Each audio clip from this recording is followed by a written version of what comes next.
Hey guys, thanks for tuning back in to Pixel Rich Games, where we strive in making super hard, super fun. We have another exciting episode here. Just like last week, we have another janky build, and this time we're playing on Master Cycle Zelda with a full strong attack damage build. I remember doing a vid on two-handed weapon link with full strong attack damage. That's pretty strong in 1v1 fights. Links in the description and at the top right.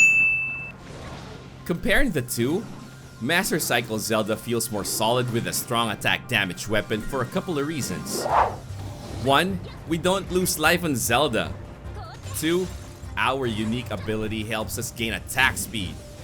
3rd, and I would say is the biggest contributor in making this build viable, is Master Cycle Hunter's range attack. Alright, before we go any further, don't forget to smash that subscribe button if you haven't yet, and like this video to get YouTube's algorithm to support the channel. Now, let me show you my latest creation first. See that? 49% strong attack damage increase. We were able to get to 49% because the first hidden seal of this weapon is the 9% strong attack damage that you see here.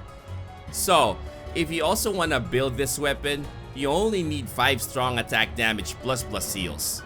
Okay, let's address the most obvious question first.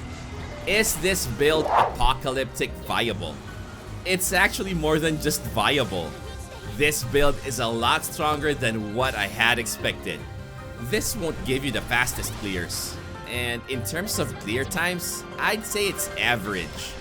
But where this weapon shines is actually how it makes our fights so easy. Let's start first with clearing out normal monsters. Now, I know I touched on Master Cycle Hunter's range attack, and let me tell you, that's not very good for normal monsters. It would take too long to clear out even a small patch of trash mobs with it. But do keep in mind that our build enhances our strong attacks. This doesn't only apply to a single strong attack, but also to all our combo finishers. That said, also consider that we barely have any attack speed, and we're gonna rely on our unique ability or ZR to pull things together. So with that, there are only 2 combos that I use. YX to get a bunched up group, and YYX to clear monster clusters that are lined up. This task becomes pretty simple and automatic once you get the hang of it. Go into EX mission bosses. Aside from giant choo-choos, the others are pretty easy to kill given that we play to the advantages of the build. I always find giant choo-choos more difficult to fight, not because they're fast or strong, but it's really challenging to gauge distance because they're just so big. Now it's time for me to show you guys how this build deals with different bosses, so let's head over to my favorite mission to play, Unnatural Disaster. The strats you'll see here also work on EX mission bosses, that's why in the interest of time, I went straight here. Okay, so let's deal with the hot and cold Talus first. Against Talus, not only here on Unnatural Disaster, but all Talus in the game, it's ideal to knock both their arms out so that we can keep them on the ground longer as we work our way to a weak point attack. For any type of Master Cycle Zelda, getting both Talus arms is almost as simple as activating Remote Bomb. Yep, in case you forgot how good her Remote Bomb is. After forcing a Talus to take a quick nap, you'll see how strong this build is. All we need to do is step back a bit to a nice distance and spray ancient lasers on its gem mine. I find it easier to just use left stick over motion control when aiming with this. So there's a sweet spot that we need to find. Basically, once we get the first hit on the Talus weak point meter, we need to remember that direction, and then we can start mindlessly spraying our laser. This is super easy and fun at the same time. I remember saying in my janky flay link video, links in the description, that build is stronger than expected. This one is way beyond that. I dare say I even consider this an optimal build, and it can compete with any attack speed build. Again, not in terms of clear times, but more in ease of play. Can I still call this a janky build though? Anyway, the Talus fight is that simple. Next up is the Hinnox. Now in this fight, you'll see the glaring contrasts that this build has compared to an attack speed build. Here, we're not focused on locking down the enemy with our combo, but instead, we maintain a good distance, and this will make bosses use more rune countered attacks. And that's what this build exploits. Even if we're a bit slow, our strong attack blasts through weak point meters, so getting weak point attacks quickly isn't a problem. Another thing to note about our laser is it isn't like Link's flurry of arrows that can easily target an eye and deal damage to a weak point meter and stagger enemies.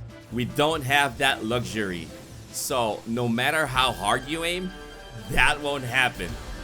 No biggie though, we're still awesome in destroying weak point meters. Okay, let's go now to the Guardian. This fight is very interesting because it'll become a laser fiesta.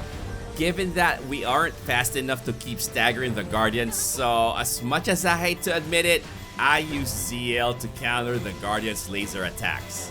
I know, it's not the most exciting thing to do in this game. I might be missing out on a better strategy against this, so if you know something, please do share in the comments. Aside from firing lasers, the Guardian will try to get closer and do its stasis attack, which is just too easy to counter. So because we keep a good distance, Guardian's sideswipe attack wouldn't even be used. Alright, now for the last and my favorite fight.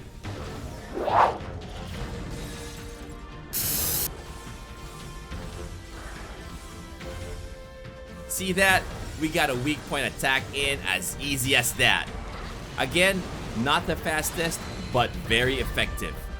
In this fight, all we need to do is maintain our range and the Lionel will do all the work and give us all the openings that we need.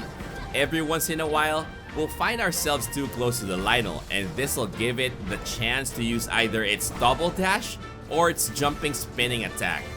Just be ready to dodge those. I personally don't go for flurry rushes to counter, because with this build, we get more done by shooting from a distance. So, what do you think? I strongly suggest that you give this build a go. I promise you, this build gives the game a new flavor. Okay, thanks again for watching this video. Stay tuned for more janky fun builds coming your way. Don't forget to subscribe to the channel and like this video if you liked it. If not, just like it all the same. Hit that bell to get notified whenever I have new content out. See you on my next vid. Stay healthy, keep safe, and God bless us all.